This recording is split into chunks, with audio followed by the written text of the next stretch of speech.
Bom dia! Hoje é quarta-feira, 8 de abril, e a partir de agora você fica bem informado de um jeito único.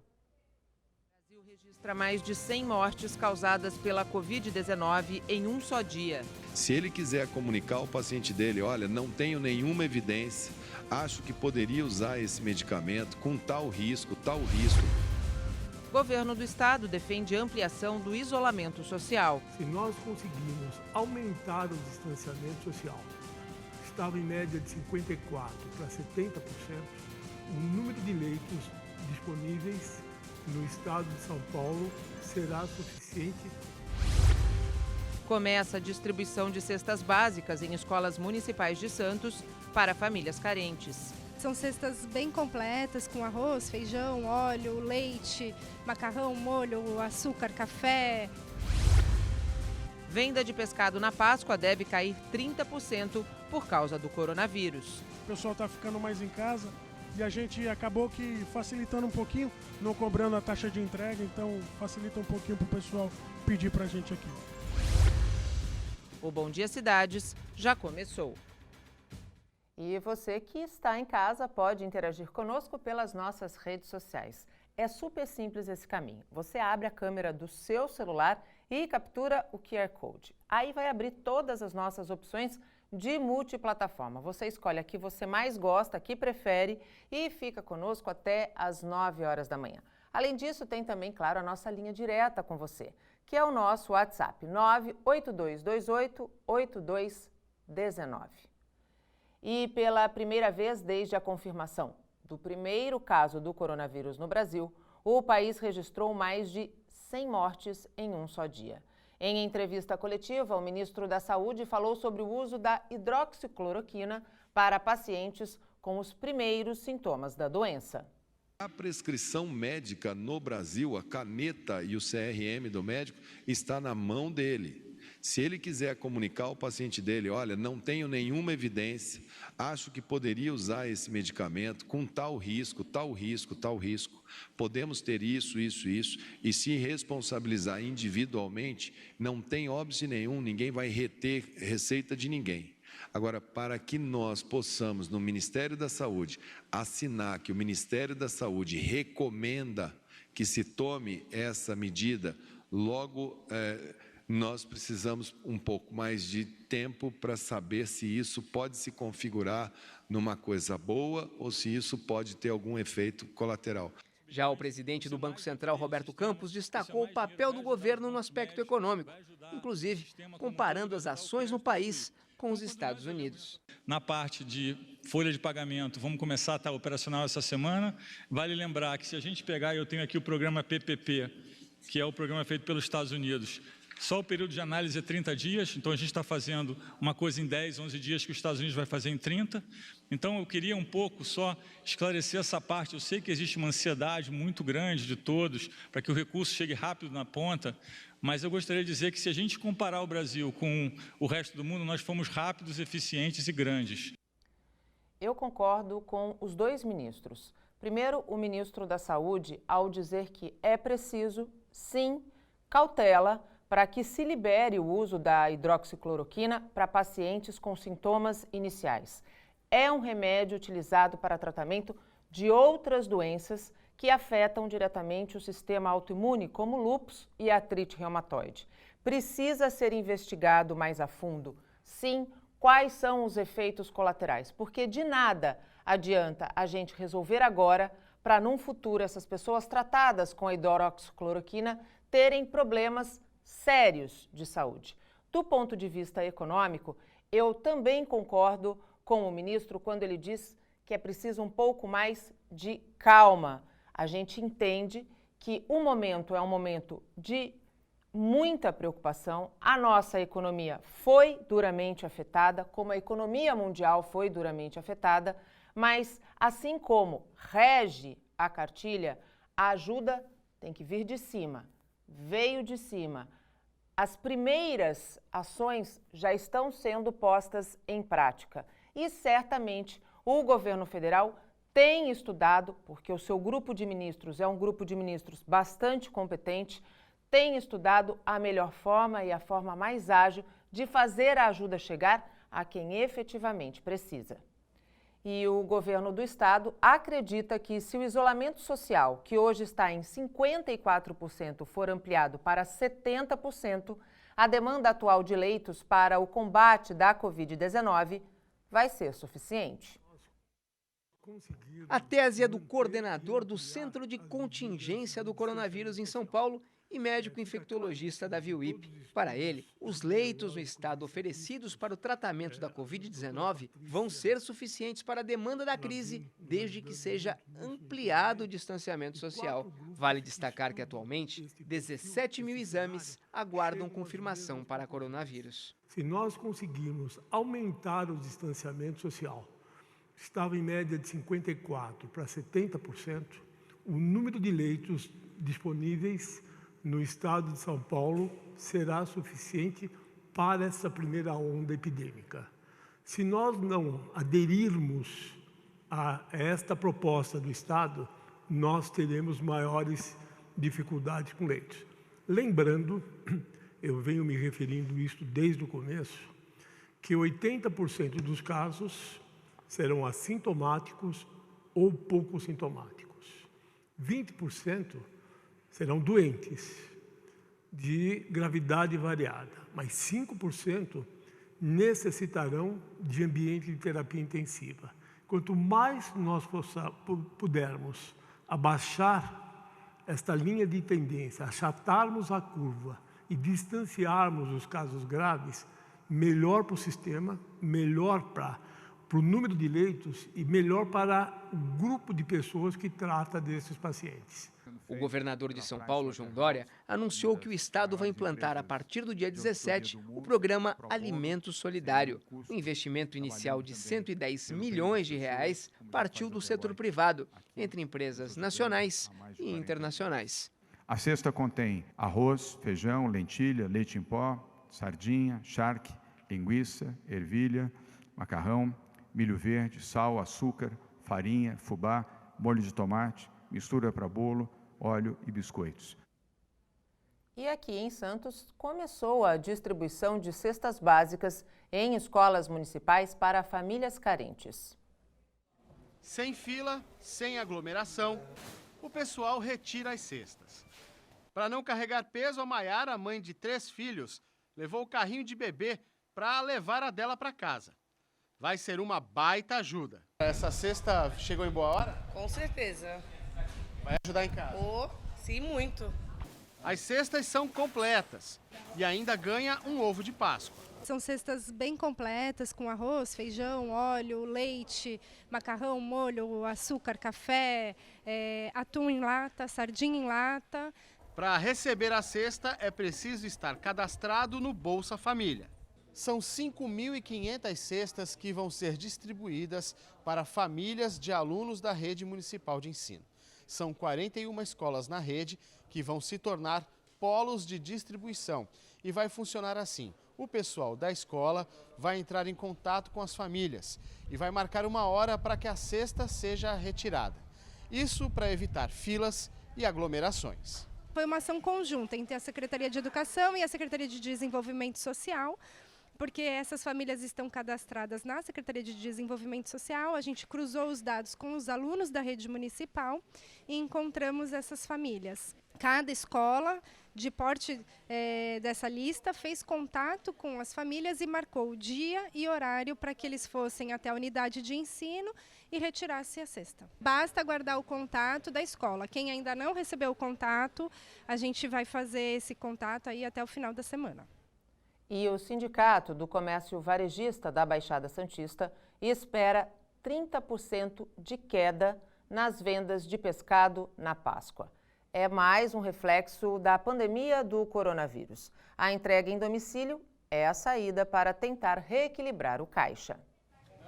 Os estoques foram reforçados. A variedade é grande no mercado de peixes na Ponta da Praia, em Santos. Tainha, R$ 18,00 o quilo, e a pescada, R$ 19,00, estão entre os mais vendidos neste boxe. Dona Maria José decidiu comprar bagre para manter a tradição na Páscoa.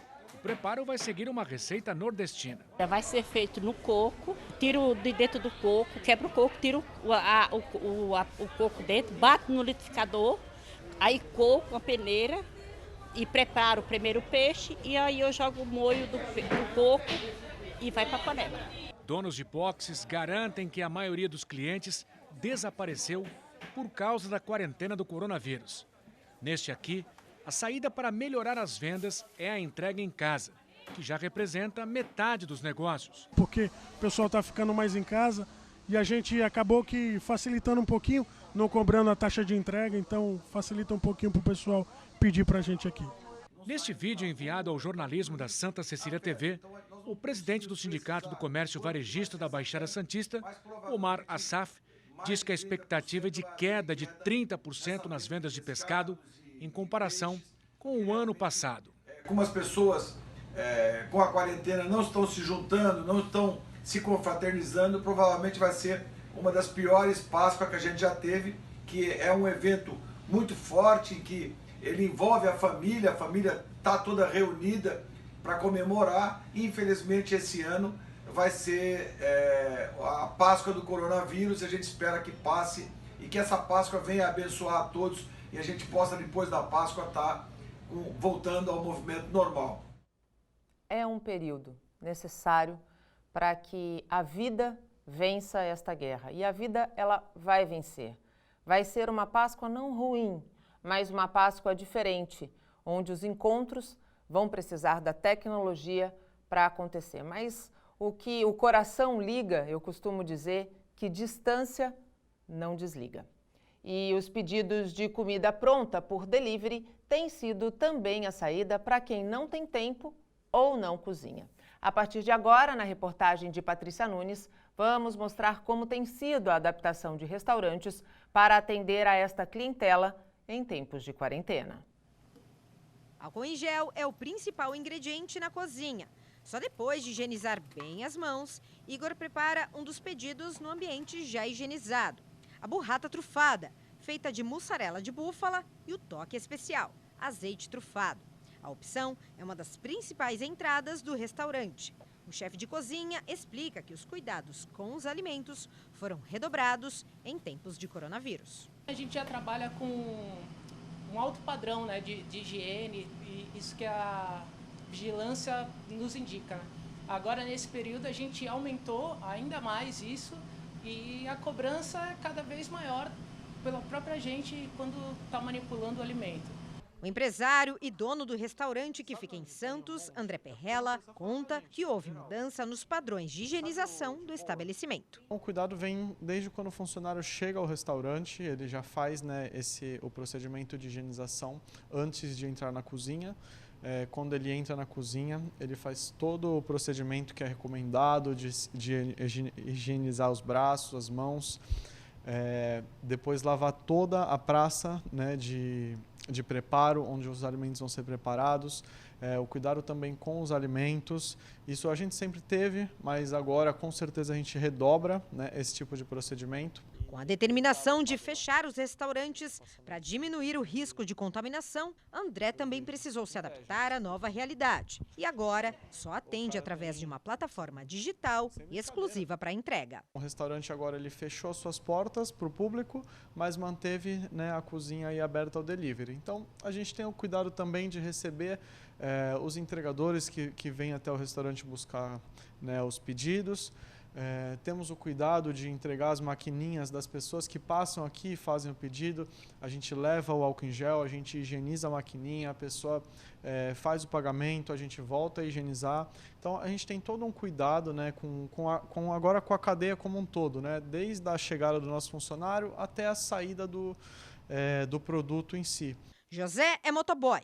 Para se proteger, ele usa máscara e higieniza as mãos antes e depois de cada entrega. Dá medo, né? Pra gente aqui que é motoboy à noite, né? Chega em casa, aí cuidado com família, tudo mais, é arriscado. Mas a gente tem que correr esse risco, né? Sempre com proteção. Uma das recomendações para evitar o contato é para que o cliente faça o pagamento direto pelo aplicativo. Mas e em relação à embalagem? Você sabe o que a gente deve fazer?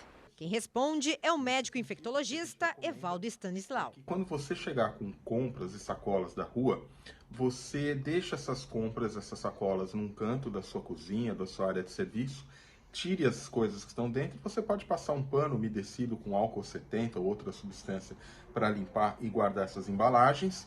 E, naturalmente, os alimentos frescos, frutas, legumes e verduras, você lava normalmente antes de consumir. Esses cuidados simples já são suficientes para você evitar um risco que é pequeno, mas não é zero, de infecção pelo coronavírus a partir de objetos que você traga da rua. E fiscais do comércio e da vigilância sanitária do Guarujá têm realizado vistorias em marinas e condomínios na cidade. A ação faz parte das medidas de enfrentamento à pandemia da Covid-19 no município. E quem tem mais informações ao vivo é o repórter Fabiano Roma. Fabiano, bom dia. Quantas marinas e quantos condomínios já foram vistoriados? Bom dia para você, Nathalie. Bom dia para quem nos acompanha aqui pela Santa Cecília TV. Olha, 19 marinas já foram fiscalizadas e condomínios, todos aqueles ali da região do Rabo do Dragão, no caminho ali para Bertioga, todos aqueles condomínios já foram fiscalizados. Quem está aqui comigo é o Ricardo Tobar, que é diretor de operações especiais e fiscalização de taxas. Ricardo, bom dia para você. Como é que é feita essa fiscalização? O que é verificado nos lugares? Primeiramente, nós fiscalizamos toda a parte de documentação dos estabelecimentos, verificamos as partes de áreas comuns, né, e cientificamos quanto ao não funcionamento, por não se tratar de um estabelecimento essencial, né, e as condições dos... Alguns funcionários, eles continuam trabalhando lá dentro, a manutenção, claro, a gente cientifica quanto à higienização e o cuidado quanto à aglomeração de pessoas. Mas o cliente, ele não pode adentrar a marina e se utilizar do estabelecimento, do seu bar. Claro. Isso é muito bom a gente explicar, né? O que não pode fazer, o que não pode acontecer nesse momento, Ricardo? Tá. A marina, ela está proibida de funcionar. Porém, a manutenção, os funcionários, segurança, eles podem adentrar e fazer os serviços básicos de manutenção do estabelecimento. As medidas de proteção aí por conta da pandemia estão valendo, claro, né? Estão valendo. É bom a gente deixar bem claro. A esse respeito, eu queria te perguntar, Ricardo, sobre a pousada na praia de Pernambuco, que já foi multada. Como é que está a situação dessa pousada? Ela teria voltado a funcionar? Como é que está isso? Certo. Na segunda-feira foi feita uma diligência até o local e de medida preventiva, né? A gente fez a continuação da fiscalização do local e verificamos que a mesma família retornou ao local. A gente fez uma multa de reincidência por não obediência à lei, né, à determinação, e nos encaminhamos até a delegacia pelo descumprimento. Foi feito um boletim de ocorrência para averiguação sobre uma possível crime, né, concorrer ao crime de saúde pública. Então, a gente está tomando todas as medidas cabíveis para sanar esse problema. Até porque o proprietário ele não foi localizado, somente a família. Então, foi feita essa diligência, vai ser aberto um inquérito para localizar o proprietário e ele responder além administrativamente, criminalmente, pelo que está acontecendo. Foi bom você ter tocado nesse assunto, Ricardo. As diligências de vocês acontecem com apoio policial e se for flagrado alguma irregularidade, o que acontece na hora? Olha, Fabiano, nós temos como... Assim, eu converso com o pessoal para a gente não autuar. A gente conversar, cientificar as pessoas, conversar, explicar, né? Conscientizar, a palavra correta. Mas algumas vezes a gente é obrigado, porque as pessoas, a gente fala 1, 2, 3 vezes, a gente é obrigado a fazer um auto, para que a pessoa se conscientize que ela realmente está concorrendo a doença, né? Concorrer à doença. É verdade, Ricardo, é um trabalho, eu imagino, para você um tanto difícil, né? Porque a sua função não é bem essa, né, Ricardo? É fazer as coisas andarem, não é isso? Exatamente. E não fazer as coisas pararem, né? É muito triste o que a gente está vendo no mundo, né? Não é só no Guarujá. Vendo o comércio fechar, não é uma coisa que a gente gosta, a gente quer ver tudo funcionando, mas a gente tem que andar com a polícia, a gente tem que andar com o GCM, mas a gente está sendo bem, na medida possível, bem visto. Tá certo, Ricardo. Bom, hoje começa a valer o decreto, né, do prefeito que proíbe o acesso ao calçadão das praias, aos calçadões das praias, né? Como é que vai ser a sua participação nessa medida daí? Olha, como nós andamos em conjunto com a Polícia Militar, nós também vamos colaborar com essa fiscalização. A gente solicita às pessoas que liguem no 153, que é o nosso telefone de emergência, urgência e emergência da Prefeitura, da GCM, para nos informar, para denunciar, fazer essas denúncias, não só do calçadão, como dos comércios, estabelecimentos que insistem em estarem abertos. Lembrando que os acessos também ao Guarujá estão restritos, né, Ricardo? Sim, a polícia e a GCM continuam aí, né? Exatamente, há um controle, certo? Não está proibido de entrar na cidade. Há uma regra, existe um regramento, mas há o controle em todos os acessos da cidade. Tá certo, Ricardo. Muito obrigado pelas suas informações. Tenha um bom dia e vamos conscientizar o pessoal, né? Vamos pedir para o pessoal respeitar, não é isso, Ricardo? Por favor. É necessário, né? Por favor, gente. Colaborem com a gente, por favor, pelo bem de todos. É isso aí, tá dado o recado. Nathalie? Fabiano, só para o nosso telespectador entender, porque tem muita gente que atravessa de Santos para o Guarujá e vice-versa. Esses bloqueios, eles têm o foco de impedir turistas, mas quem trabalha ou quem mora na cidade tem o tráfego, o trânsito garantido. Não precisa se preocupar. Exatamente isso, Nathalie. É isso daí. Quem mora em Santos e trabalha no Guarujá, ou vice-versa, ou São Vicente, quando chega ali na balsa, tem que se identificar.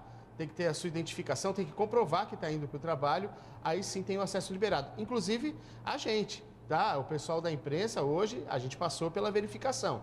É que o nosso carro, ele é identificado, então os policiais já vêm de longe e já liberam a passagem. Mas o que a gente observa é que quando chega lá, tem o bloqueio, os policiais param, as pessoas se identificam, olha, vou para o trabalho em tal lugar, mostram o crachá e conseguem fazer o acesso. É assim que tem funcionado para evitar o que turistas venham para cá passar a quarentena, né? Lembrando que quarentena não é férias, a gente tem batido nisso, você tem batido nisso sempre, não é, Nathalie? Exatamente, quarentena não é férias. Obrigada, Fabiano, bom trabalho. E confira agora como fica o tempo nesta quarta-feira. Em Santos, o dia amanhece nublado e chuvas isoladas podem ocorrer em todos os períodos. A máxima será de 27 e a mínima de 21 graus. Com 90% de chances de chover, Guarujá terá uma quarta-feira de tempo fechado. As temperaturas variam entre 23 e 30 graus. Em Cubatão, o tempo ficará nublado e são previstas pancadas de chuva ao longo do dia. Máxima de 27 graus e mínima de 20. Chuva também em São Vicente. As temperaturas ficam entre 27 e 21 graus. Em Praia Grande, a máxima será de 30 graus e a mínima 20. Chuvas isoladas podem ocorrer a qualquer momento. Mongaguá também terá temperaturas entre 20 e 30 graus. E o dia será chuvoso, assim como as outras cidades da Baixada Santista. E agora informações atualizadas do sistema de travessia de balsas. Neste momento, estão em operação 4 embarcações. O tempo de espera em ambos os lados é de 15 minutos. São 432 veículos por hora a capacidade da travessia entre Santos e Guarujá. Em São Sebastião e Ilhabela, 2 embarcações, 30 minutos. O tempo também lá está encoberto. Bertioga e Guarujá, tempo encoberto com chuva, 30 minutos, 1 embarcação. Iguape, Jureia e Cananéia, Ilha Comprida, Cananéia e Continente, também 30 minutos, 1 embarcação de cada lado, ressaltando que em Iguape e Jureia o tempo está fechado e com chuva. Em Santos e Vicente de Carvalho, apenas 2 operações, apenas 2 embarcações. O tempo de espera está um pouquinho acima do que é normal, está em 20 minutos, quando o normal são 12 minutos. Também por lá tempo encoberto com chuva. E no sistema Anchieta Imigrantes, todas as rodovias estão com tráfego tranquilo. Mas atenção, a interligação do Planalto está bloqueada sentido São Paulo por causa da neblina. Está chovendo, tem muita neblina, especialmente no topo da serra. A operação neste momento é de 5x5. Ainda nesta edição, qual o impacto da Covid-19 no mercado do cinema? E ainda, os cuidados que pacientes com problemas no coração devem tomar em tempos de pandemia. Não saia daí. Estamos de volta, chegamos ao segundo bloco do Bom Dia Cidades. Eu quero aqui agradecer quem está também conosco nas redes sociais, o Alexandre Ananda dando um bom dia, a Natalina Rocha, o Nick Parada, todos acompanhando o Bom Dia Cidades, que a partir de agora vai falar sobre a relação entre Covid-19 e a saúde do coração. A Sociedade Brasileira de Cardiologia lançou a campanha De Coração contra o Coronavírus. A ação busca levar informações e conhecimento aos profissionais de saúde, aos pacientes com doenças associadas a problemas cardiovasculares e à população em geral sobre as medidas preventivas e de combate à infecção. Ao vivo, vamos conversar com o médico cardiologista Luiz Cláudio Mendes de Carvalho. Doutor Luiz, muito bom dia, obrigado pela participação aqui no Bom Dia Cidades. Bom dia, Nathalie, bom dia a todo o seu público e é um prazer estar aqui no seu programa podendo tirar essas suas dúvidas.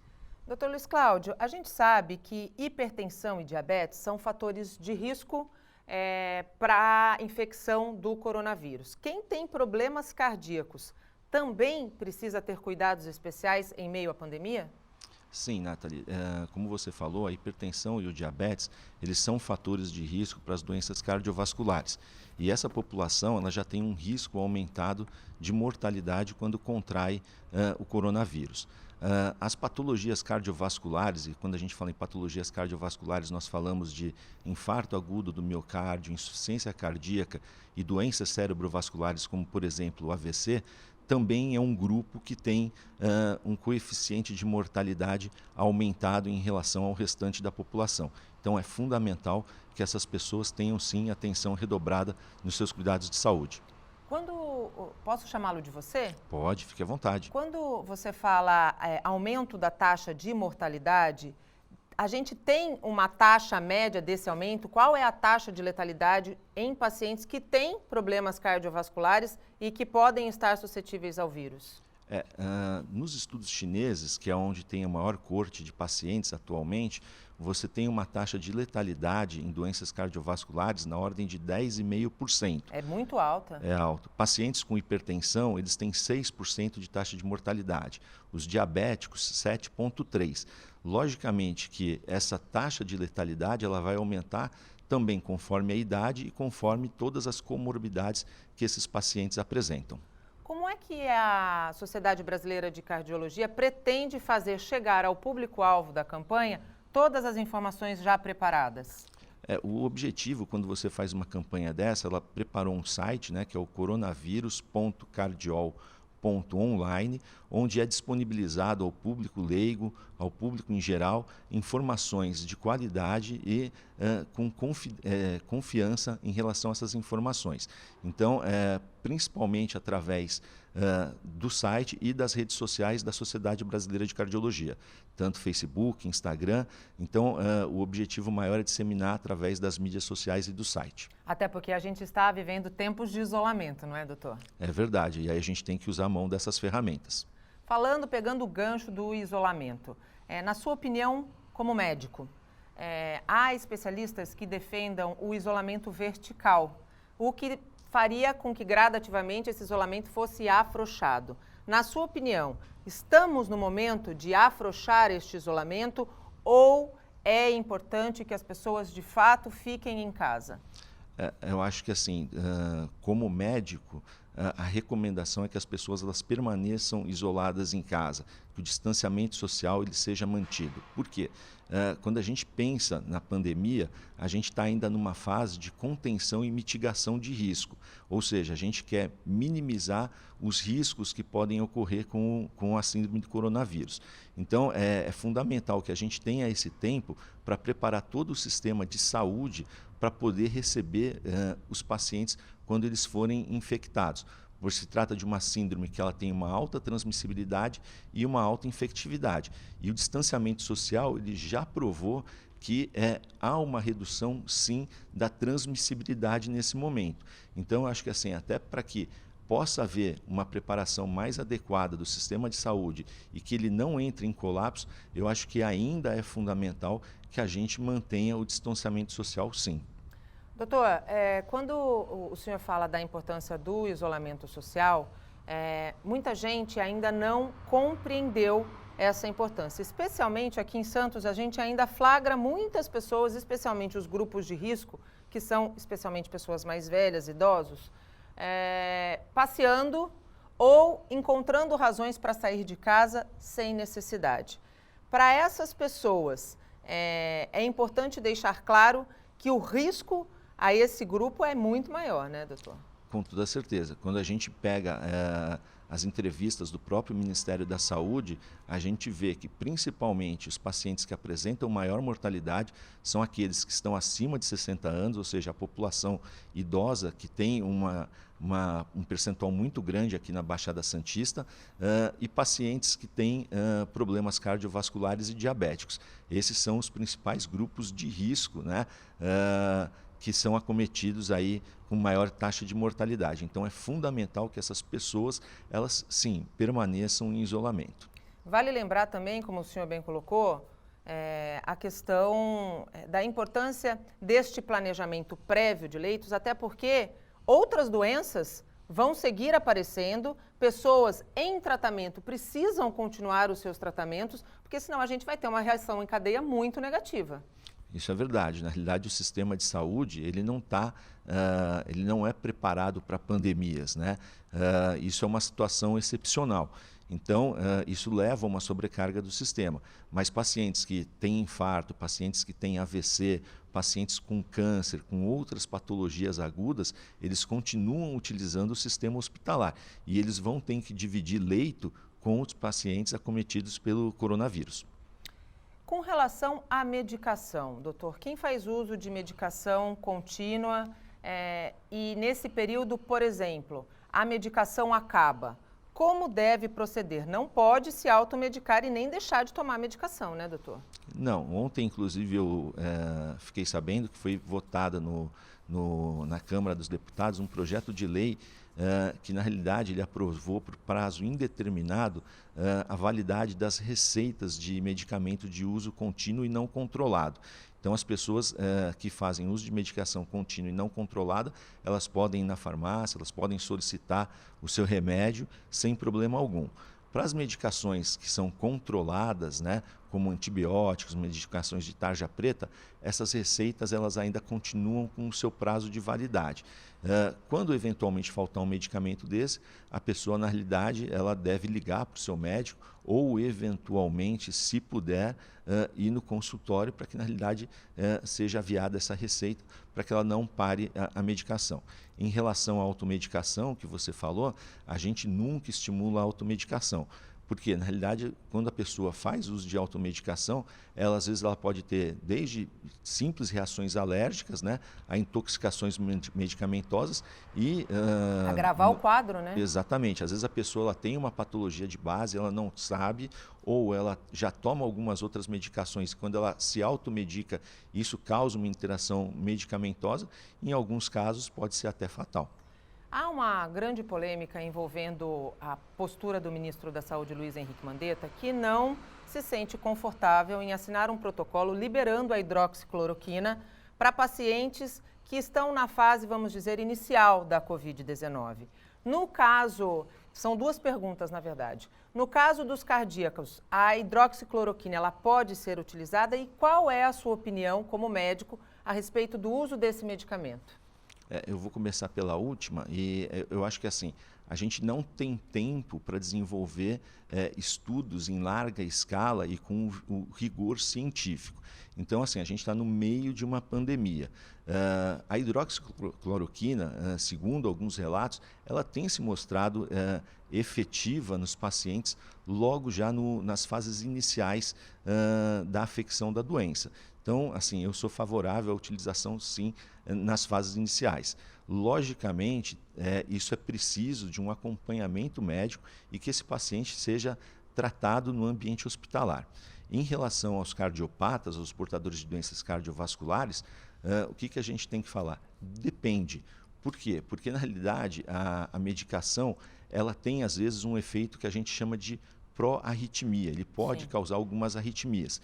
Em associação com a azitromicina, ele também pode, na verdade, causar mais arritmias. Então, depende muito do quadro desse paciente. É preciso de uma avaliação individualizada. E o senhor defende também que o paciente seja informado e essa seja uma decisão tomada em conjunto, como, por exemplo, na hora de se ministrar o medicamento em fases iniciais, porque efeitos colaterais podem acontecer, né, doutor? Sim, efeitos colaterais podem acontecer não só na parte cardiovascular, você pode ter alterações visuais como retinopatia, maculopatia e assim, hoje na medicina moderna e nos grandes centros, o que a gente faz? A gente tem um termo de consentimento e logicamente a gente sempre explica para as famílias e para o próprio paciente os possíveis benefícios e os possíveis riscos da medicação. E isso, logicamente, é tomado em consenso com o paciente e a família. Já se sabe se a Covid-19, porque no caso do pulmão a gente sabe que a Covid-19 pode deixar cicatrizes no pulmão que podem comprometer ali na frente a vida deste indivíduo. No caso do coração, já se sabe se a Covid-19 causa danos ao coração? Isso ainda está em dúvida, mas assim, o que a gente pode falar?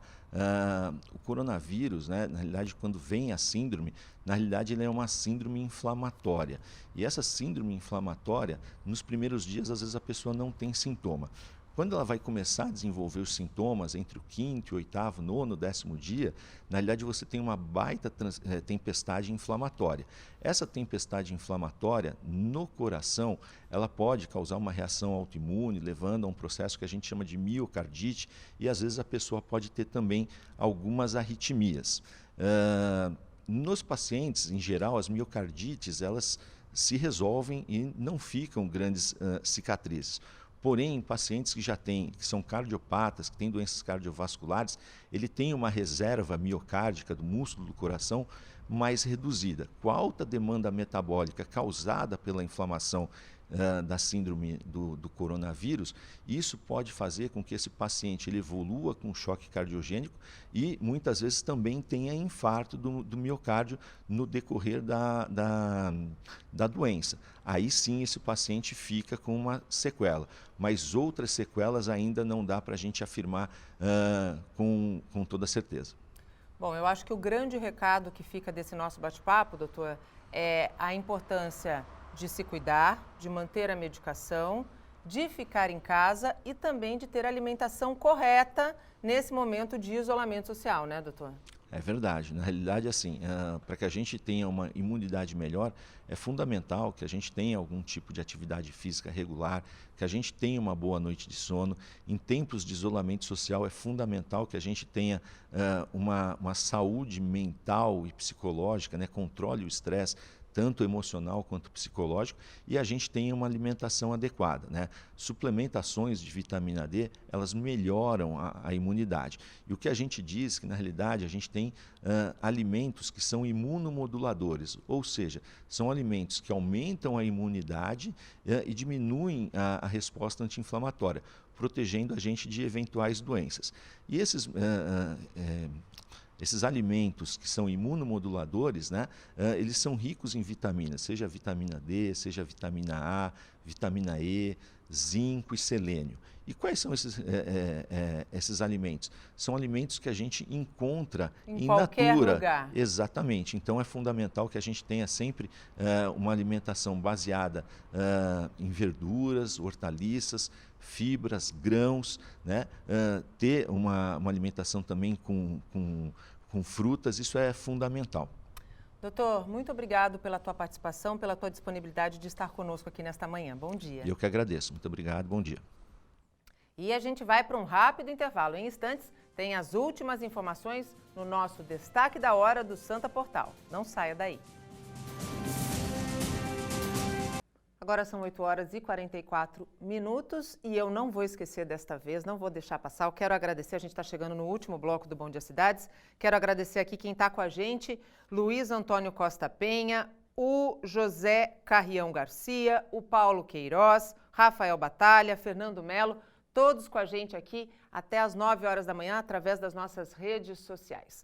No primeiro bloco do Bom Dia Cidades, nós falamos dos impactos da Covid-19 para o comércio de pescados. Mas os reflexos da pandemia atingem também outros setores. A indústria do cinema, por exemplo.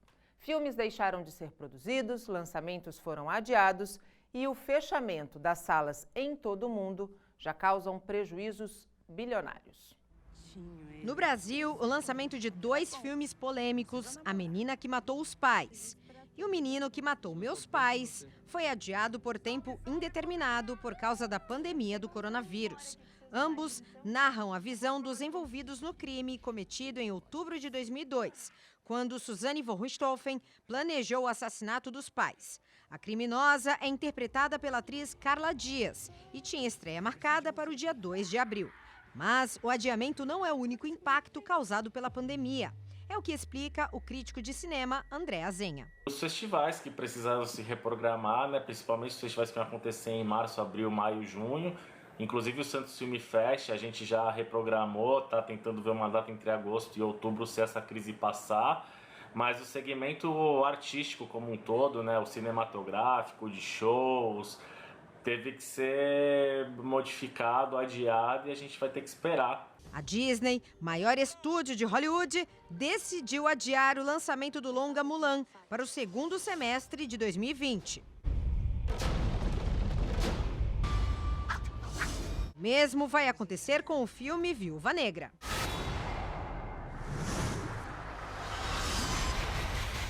Mulher Maravilha, da Warner, só deve estrear em agosto. A Universal adiou para novembro o lançamento do lendário Agente 007, Sem Tempo para Morrer. James Bond. As superproduções já têm espaço garantido nos cinemas. O mesmo não deve acontecer com os filmes médios. Aqueles que não são blockbusters, nem são filmes independentes, já vão precisar ter que rever datas e alguns deles provavelmente vão direto para streaming, que nem a Disney tem o Disney+. Novos Mutantes, pode ser que vá direto para essa plataforma, a gente não sabe, porque vai faltar data, porque além dos filmes que iam estrear esse ano, já tem os filmes que estavam programados para o ano que vem, e vai virar uma bola de neve. Então, ou o Oscar, e obviamente essas premiações que vêm antes, adiam suas datas para conseguir ter o maior número de filmes possíveis concorrendo, com qualidade, né? Filmes que não sejam só esses grandes lançamentos, ou vai ter que abrir mais para filmes de streaming, filmes que tenham estreado nessas plataformas, Netflix, Amazon Prime, Hulu, Disney+, etc, etc. Até agora, o mercado da sétima arte já deixou de arrecadar mais de 5 bilhões de dólares. Metade desse valor corresponde ao fechamento desde janeiro de 60 mil salas de cinema da China. Por causa da pandemia, só nos Estados Unidos, cerca de 120 mil profissionais do setor audiovisual já foram demitidos. E aqui no Brasil, o fechamento das 3.500 salas de cinema deve prejudicar principalmente os produtores. É o que diz o jornalista e crítico de cinema Gustavo Klein. As salas de cinema elas já enfrentavam esses problemas financeiros antes dessa pandemia. Concorrência de streaming, concorrência de baixar filme pela internet, de quem baixa filme pela internet, concorrência de seriado também. Os hábitos estão mudando, as pessoas estão mudando, então a sala já enfrentava esses problemas, tanto que elas vinham apostando em outras opções, em transmitir final de Champions League, final de campeonato de futebol americano. Outro desafio será contar com a confiança do público quando as salas de cinema forem reabertas. Passando essa pandemia, os lançamentos estarão nas salas. Resta saber em que nível que o público vai ter confiança de, depois de uma pandemia em que você precisou se isolar das pessoas, você vai ter confiança de entrar numa sala e ficar confinado com outras pessoas. Na China isso não tem acontecido. As salas já reabriram em alguns locais, mas continuam vazias. Então vai demorar um tempo para que a população, para que os fãs de cinema recuperem a confiança. E olha, Gustavo Klein segue aqui comigo. A gente vai falar um pouquinho a respeito ainda dessa questão, desse impacto na indústria do cinema. Ele é jornalista, crítico, amante da cultura, né, Gustavo? Sempre, quando lança um filme, ele tem todos os detalhes na ponta da língua. Participou várias vezes das análises de Oscar aqui na nossa cidade. E, Gustavo, a indústria vai ter que... quando eu falo indústria, eu não falo nem de produção de filmes, mas os exibidores, eles vão ter que se reinventar, né? Vão ter que se reinventar. Já estavam se reinventando, né? Disse aí na matéria, exibindo final de competições esportivas, exibindo final de seriados. O último episódio de Game of Thrones foi exibido nas salas de cinema também, então eles já estavam buscando outras fontes de renda que não a simples exibição de filmes. Porque a concorrência de quem baixa filme pela internet, de quem usa streaming, tem sido cada vez maior. E tem aquilo também, né? Na sala de cinema ainda tem o vizinho que acende o celular no meio do filme. A criança que fala alto. Então, você em casa tem um conforto maior, é um ambiente um pouco mais controlado para você assistir aos filmes. Então... E tem também a questão do preço, né, Gustavo? Isso, os claro. Streamings estão mais acessíveis do que, por exemplo, se você for assistir um filme no final de semana. Porque daí ainda tem a pipoca, ainda tem a bebida, que a gente sabe que é um preço bastante exorbitante. Exatamente, principalmente da pipoca, né? O preço de um mês de streaming não dá o valor de um ingresso de cinema. Então, claro. Aliás, essa pandemia impactou um produto que a gente sempre faz às sextas-feiras aqui, que muita gente gosta, e para a gente não tirar do ar, a gente também teve que criar uma nova linguagem, que é o Divirta-se, né? Exatamente, o Divirta-se, que passa principalmente os lançamentos dos cinemas, optou pelo streaming agora, as novidades do streaming. Aliás, eu acho que o streaming ele veio para ficar no Divirta-se também. Eu gostei, porque viu? É divertido colocar os seriados também. Tem muita gente que acompanha seriado. Sim.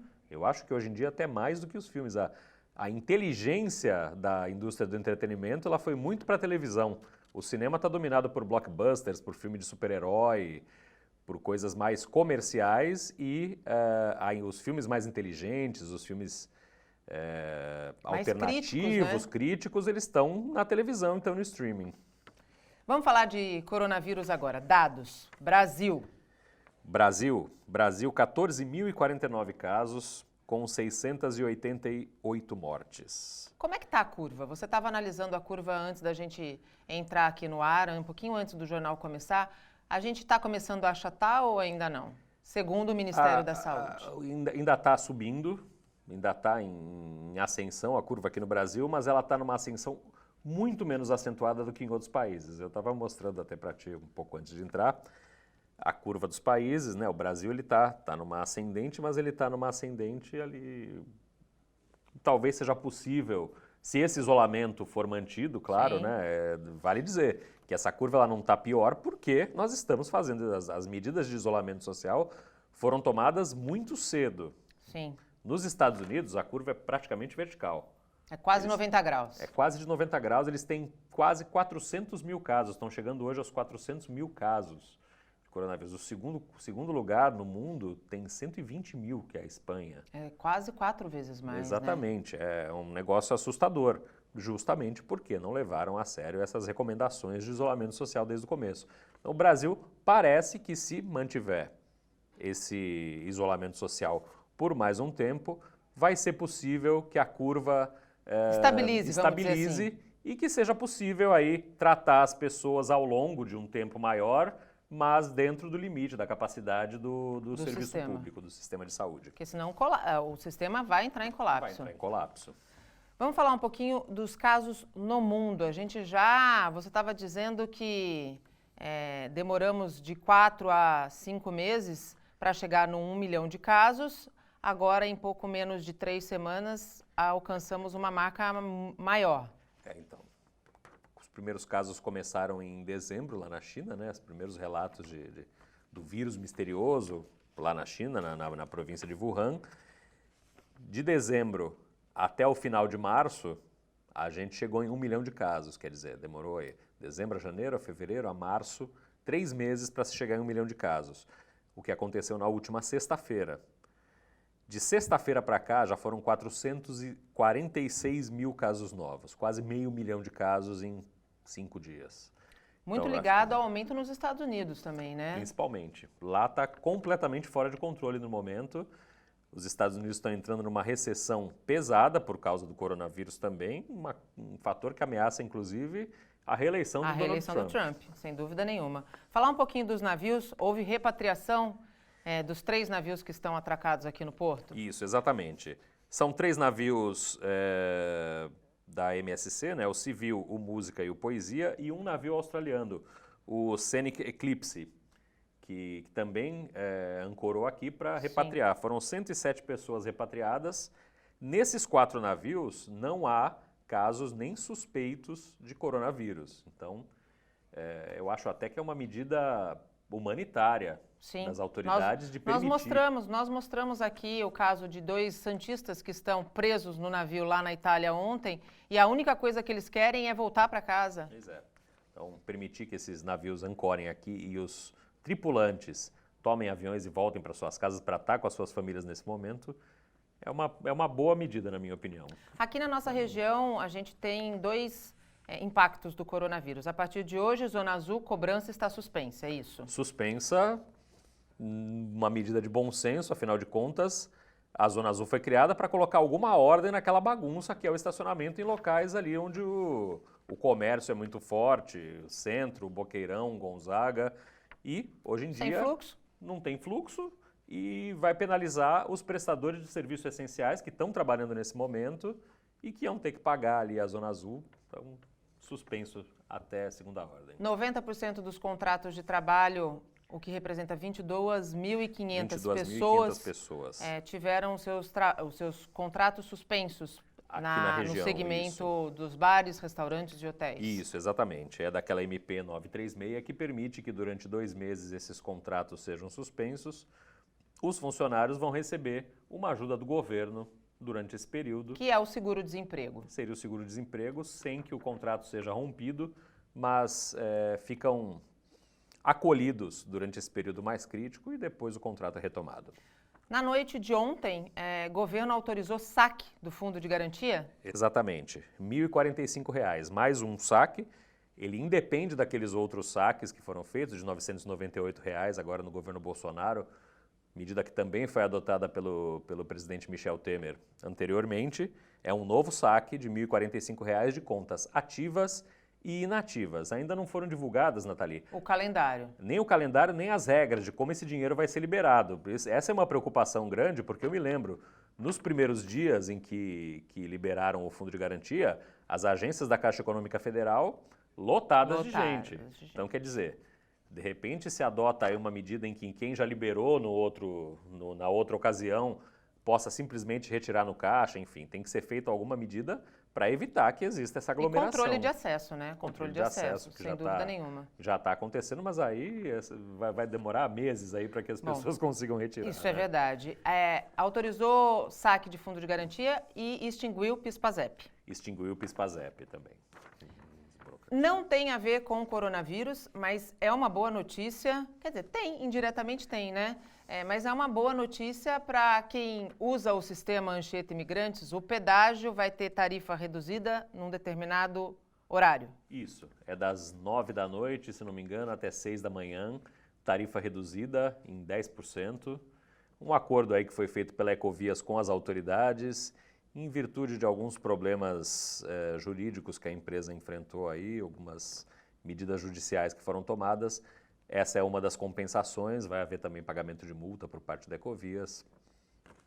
Pelo menos neste momento a gente conseguiu uma redução da tarifa, pois né? Por quem for viajar à noite, pelo menos, vai ter a tarifa reduzida. Gustavo, muito obrigada. Até amanhã, Obrigado, viu? Nathalie. Até amanhã. O Bom Dia Cidades desta quarta-feira fica por aqui. Ao longo da nossa programação, você acompanha o Boletim Santa Portal. E às 7h30 da noite tem o resumo das notícias do dia no Caderno Regional. Claro, ao longo de todo dia, informações da nossa região do Brasil e do mundo no Santa Portal. Eu volto amanhã, a partir das 8 horas da manhã, se Deus quiser. Tchau.